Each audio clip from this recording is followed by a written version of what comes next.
उत्तर प्रदेश में राज्यसभा की 10 सीटों पर चुनाव होना है। समाजवादी पार्टी ने अपने राज्यसभा के 3 उम्मीदवारों के नाम घोषित करके उनका नामांकन कराया। पहला नाम आलोक रंजन, दूसरा नाम जया भादुरी और तीसरा नाम रामजी लाल सुमन। पीडीए पीडीए पीडीए चिल्ला चिल्ला के आप पीडीए आसमान सर पे उठाए हैं, और ये 3 नाम आपने घोषित किए, इसमें कहां है पीडीए? पिछड़ा, दलित, अल्पसंख्यक, तो इन 3 नामों में पिछड़ा कहां है और अल्पसंख्यक कहां है? आप मुसलमानों के 100% वोटों पे दावेदारी करते हैं और मुसलमान आपको वोट भी देता है 95%, 98%, और जब राज्यसभा सदस्य देने की बात आती है तो आप ठिंगा दिखा देते हैं। ठिंगा,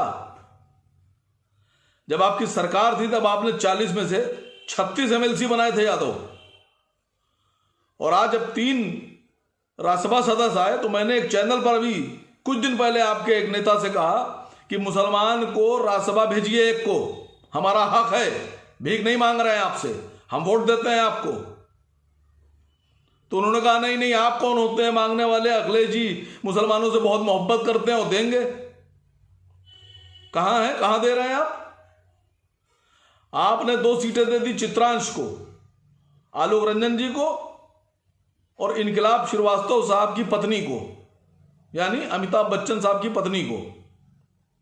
2 सीटें आपने 3 में से दे दी चित्रांश को। वो चित्रांश जो आपको वोट ही नहीं देता है, वो चित्रांश जिसका सारा का सारा वोट बीजेपी में जाता है। 70% का आपने उनको इसमें हिस्सा दे दिया 3 सीट में। मुसलमान का पूरा वोट लेने के बाद आपने मुसलमान को क्या दिया? मैं मुसलमान नेताओं से समाजवादी पार्टी के सवाल पूछ रहा हूं, खामोश क्यों हैं आप लोग? आपकी दिलेरी कहां चली गई कि आप गुलामों की तरह से हाथ बांधे अपने नेता के सामने सर झुकाए खड़े हैं? आपके हलक से यह भी आवाज नहीं निकल रही है अपने नेता से कि एक राज्यसभा दे दें उनको, मुसलमानों को। किस मुंह से आप 100% वोट मांगेंगे?